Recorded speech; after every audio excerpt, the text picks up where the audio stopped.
हम यहाँ PGIMS रोहतक के कैंपस में हैं और यहाँ पर 4 यूनियन हैं जो इस PGI के अंदर काम करती हैं। अलग अलग सभी एसोसिएशन काम कर रही हैं, उनके मुखिया लोग यहाँ पर मौजूद हैं। आज इनके ग्रीवेंसेस के बारे में हम जानकारी चाहेंगे। डॉक्टर RB जैन हैं, हम उनसे बात करते हैं।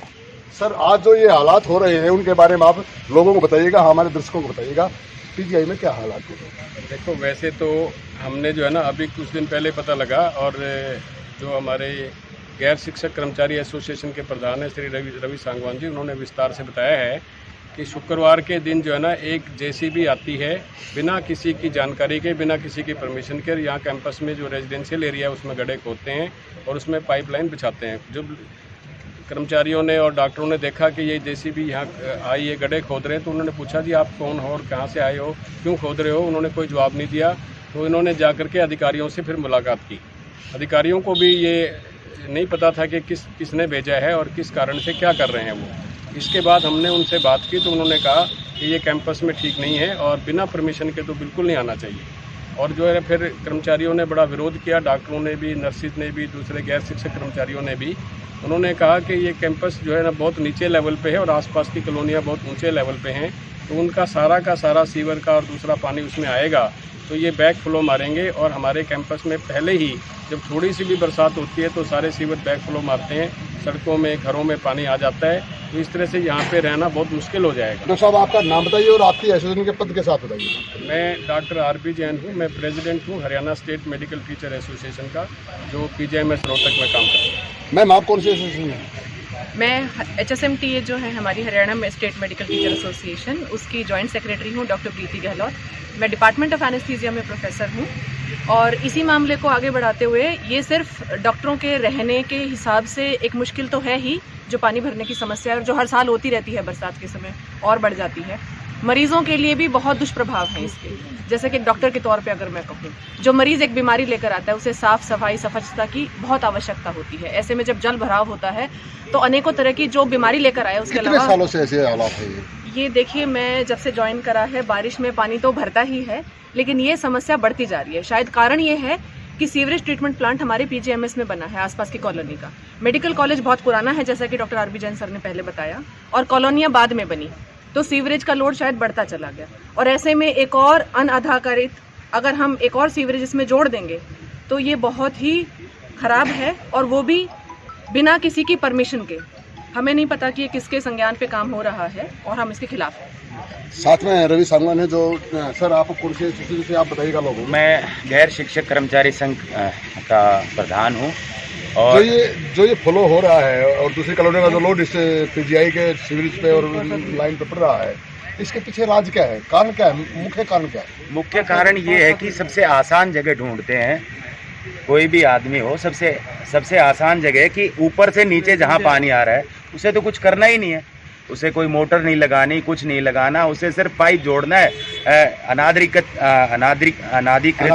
तरीके से, और उसका काम चल जाना है। और हमारा प्रशासन चूंकि इसमें इंटरफेयर कर ही नहीं रहा, क्योंकि इसमें FIR सेम डे, मेरी बात सुनिए, इसमें FIR उसी दिन होनी चाहिए थी, उसमें FIR आज तक नहीं हुई।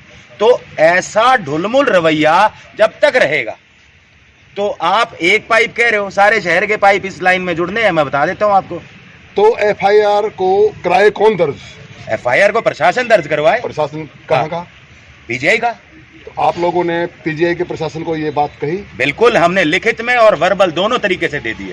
तो कि अगर आश्वासन ये मिला है कि वो काम तो उसको जो है वो अभी यथास्थिति उसकी बनी हुई है, पर FIR नहीं हुई है। हमें कल VC मैडम ने यह आश्वासन दिया था कि इसमें FIR होगी, पर हमारी नॉलेज में नहीं है कि FIR हुई है, क्योंकि आज गैरकानूनी तरीके से कोई भी घुस गया एक इतनी बड़ी मशीन लेके, और ना प्रशासन को पता है, ना सिक्योरिटी को पता है, ना थाने में पता है, मतलब अंधेर गर्दी सी हो रखी है। जब हम पढ़ते थे, हमारे सामने एक सवाल आता था, मान लिया मूलधन शो, दर निकालनी है तो टाइम दे दिया है, मूलधन दे दिया है और ब्याज की दर दे दी है। लेकिन आज PGI के साहब, अगर ये हालात जो आप लोगों ने अपने प्रशासन को टेबल पे रखे हैं और वहाँ से आपकी ग्रीवेंसेस अगर नहीं होती है रिमूव, वो हालात दूर नहीं होते हैं, तो ऐसे में अगली रणनीति क्या होगी? क्योंकि राज्यपाल भी यहाँ महामहिम जी आने वाले हैं, तो ऐसे में डॉक्टर साहब क्या करेंगे आप? ऑफ कोर्स हम हायर अथॉरिटी के पास जाएंगे। हमारी सुनवाई यहाँ नहीं होती, हम राज्यपाल, मुख्यमंत्री, मंत्री, हमें तो जाना पड़ेगा। जीना तो है हमें भी, एक स्वच्छ आबो हवा में जीने का अधिकार हमारा भी है। हम पेशेंट्स की केयर करते हैं, पेशेंट केयर में सारा दिन इन्वॉल्व रहते हैं। कोरोना टाइम में सारे देश की, दुनिया की छुट्टी थी, हम लगे हुए थे।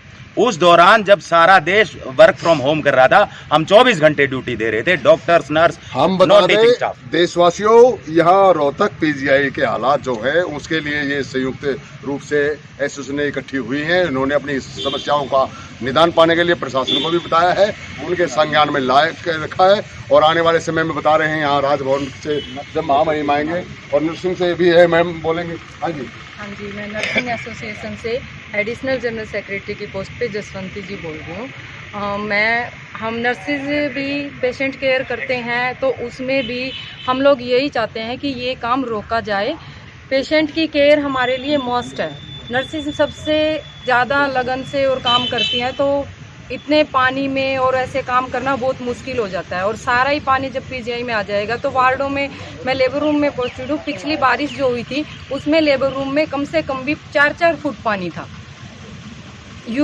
बाथरूम का बैकफ्लो मार के सारा टॉयलेट का वार्ड में ऐसे फैल रहा था कि काम करना बहुत मुश्किल हो रहा था।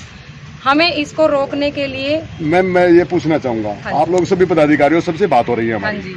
और सीधा लोग आपको देख रहे हैं, अनिल विज को बहुत बढ़िया मंत्री बताते हैं। हाँ जी। आप लोगों ने उनके सामने रखी है सर ये कभी बात संयुक्त रूप से या किसी एक अलग से? नहीं, मेरे ख्याल से ये बात अनिल विज सर तक तो नहीं गई होगी। पहले हम अपने प्रशासन से बात करेंगे, प्रशासन से बात करेंगे ना, हम अपने प्रशासन से बात करेंगे। अगर हमारा प्रशासन इसमें नाकाम रहा तो ऑब्वियसली हम और ऊपर जाएंगे, और ऊपर जाए। हमें चाहे हालात खस्ता हैं, सरकार चुप है। सरकार की तरफ से लोगों को लग रहा है कि बहुत अच्छा चल रहा है, लेकिन यहाँ बुरा हाल है। देखते रहिए उजाला आज तक। चीफ एडिटर डॉक्टर धीराज के साथ कैमरामैन अमरजीत गौतम, नमस्कार।